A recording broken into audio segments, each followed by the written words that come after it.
आपण सध्या पुशेगाव वडूज परिसरामध्ये आहे आणि आज आपण पाहणार आहे की या पुशेगाव जो परिसर ज्याला बटाट्याचा आगार मानलं जात होतं ते आगार आता संपुष्टातच जवळ आलेलं आहे. कारण या ठिकाणी झिहे काठापूरचं पाणी फिरलं आणि सगळीकडं त्या पाण्याच्या पाईपलाईन झाल्या, त्यामुळं पाण्याचा प्रवाह वाढला आणि सर्व क्षेत्रामध्ये पाणी सिंचन झालं आणि लोकांनी ऊस लावण्यास सुरुवात केली. पण जरी ऊस जरी लावत असली तर मुख्यत्वे पुशेगाव ही बाजारपेठ बटाट्यासाठी ही महाराष्ट्रामध्ये प्रसिद्ध मानली जात होती. या ठिकाणी पंजाब, इंदोर, मंचर असं बटाटा बियाणे या ठिकाणी यायचं आणि मोठ्या प्रमाणात उलाढाल या ठिकाणी बटाट्याची होत असे आणि त्या माध्यमातून या पुशेगाव, ढिस्कळ, वर्धनगड, जाखणगाव, खादगुण, निढळ, वडूजपर्यंत अशा परिसरामध्ये फार मोठ्या प्रमाणात ज्योती चंद्रमुखी ह्या जुन्या पद्धतीच्या लागवडी होत होत्या. आणि त्यानंतर पेप्सीचा बटाटा आला आणि त्या जुन्या खाऊ बटाट्याची जागा पेप्सीने घेतली, वेफर्स बटाट्याने घेतली आणि ते बियाणं नंतर यायला लागलं बाजारपेठेमध्ये.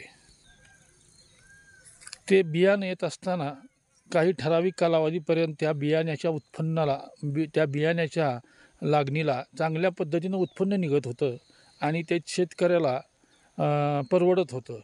परंतु त्यानंतर जे बियाणं यायला लागलं त्यामध्ये मिलावट होऊ लागली असं शेतकऱ्यांचं म्हणणं होतं आणि ते लागणी ज्यावेळेस सुरू व्हायच्या आणि लागणी बटाटा लागून निघायचा तर त्या बटाट्याला खाली झाड तर मजबूत असायचं, परंतु खाली बटाटा 1 किंवा 2 बटाटे असायचे आणि काही तर झाडं अशी मोकळी निघायची. त्यामुळं सर्रास या परिसरामध्ये बटाट्याची ही परिस्थिती परत हळूहळू निर्माण होत गेली. बटाटा उत्पन्न कमी होऊ लागला. बटाट्याचा असणारा बियाण्याचा दर, त्यानंतर लावणीचा दर, त्यानंतर त्याच्यावरती असलेल्या पिकांच्या फवारण्या, मजुराचा खर्च आणि निघणारं उत्पन्न यातून ते न परवडणारं झालं आणि हळूहळू या परिसरातून बटाटा कमी होऊ लागला. आणि आत्ता पाहिलं तर अगदी 5 ते 10% बटाटा पुशेगाव या परिसरामध्ये राहिलेला आहे. अन्यथा त्याची जागा ऊस आणि ह्या आल्यानं घेतलेली आहे आणि आता ऊस आणि आलं हे मोठ्या प्रमाणात या परिसरामध्ये सुरू झालेलं आहे आणि त्याचं मोठ्या प्रमाणात उत्पन्न घेतलं जातं. आणि आता बटाटा बाजारपेठ ही अस्तित्वातच होती, ती आता संपुष्टात आली म्हणलं तरी वावगं ठरणार नाही. आता त्या ठिकाणी आल्याची बाजारपेठ ही पुशेगाव आता पुन्हा एकदा नावारूपाला येऊ लागलेली आहे. आज आपण जर पुशेगाव परिसरातील प्रमुख गावामध्ये जाऊन बघितलं, त्या परिसरामध्ये किंवा त्या शेतीमध्ये जाऊन जर बघितलं तर आपल्याला मोठ्या प्रमाणात ऊस व आल्याच्या ह्या लागवडी ह्या निश्चित दिसून येतील. म्हणजे एकंदरीत आपण पाहिलं तर बटाटा हे पीक इथून कमी झालेलंच आहे आणि ऊसानं आणि आल्यानं त्याची जागा घेतलेली आहे. आणि ते कसं आल्यामध्ये जर आल्यामध्ये सुद्धा आल्याचं जे बियाण्याचं जे दर आहे तो उच्च दर आहे आणि असतोही आणि निश्चितच. पण आलं हे पीक परवडण्यासारखं आहे. कधीकधी 2-3 वर्षातनं एकदा तरी त्या शेतकऱ्याला त्या आल्याच्या माध्यमातून चांगल्या पद्धतीनं उत्पन्न मिळतं. आणि राहिला हा ऊसाचा प्रश्न, जो कारखान्याचे बांधील भाव असतात त्याच्यामुळं ते लोकांना ऊस हा सगळ्यात जास्त परवडणारा आहे. आणि या भागाला कधी पाणी नव्हतं. झिहे काठापूर योजनेचं पाणी, मला टेंबू योजनेचं पाणी हे सर्व शिवारातून फिरल्यामुळं आत्ता सध्याची परिस्थिती शेतकऱ्यांची अशी झाली की ऊस लावून मोकळं व्हायचं आणि चांगल्या पद्धतीनं ऊस बी उत्पादन आता या ठिकाणी निघत आहे.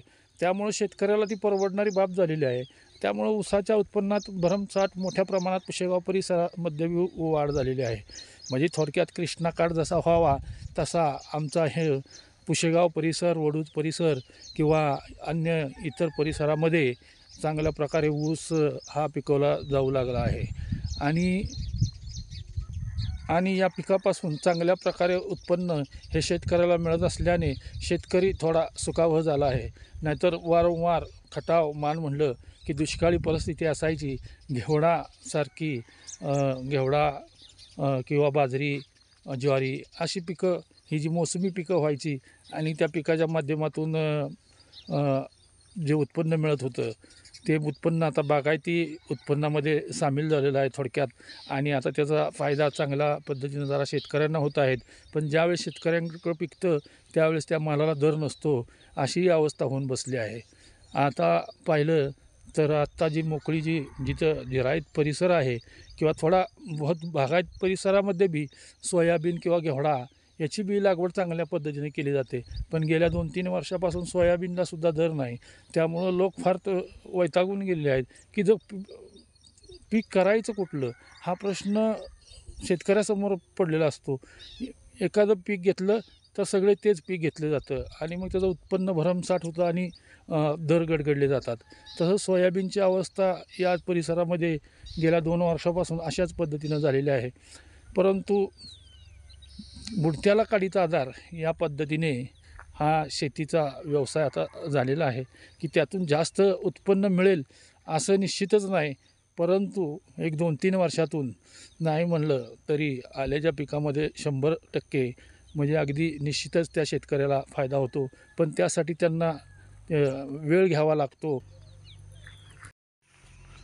आल्याबरोबरच ऊसामध्येही कारखान्याचा भाव अंतिम असल्याकारणाने एक भाव असल्यामुळे ऊसाच्या पिकामध्ये सुद्धा शेतकऱ्यांना बऱ्यापैकी जरा परवडतं.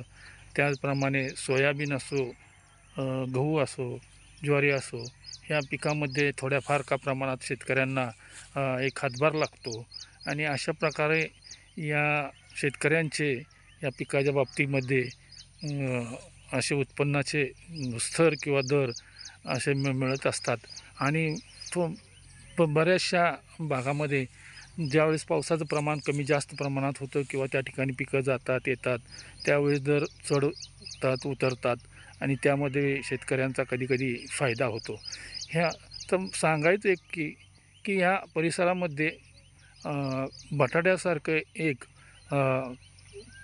खरीप पीक घेतलं जात होतं ते आता जवळजवळ संपुष्टात आलेलं आहे.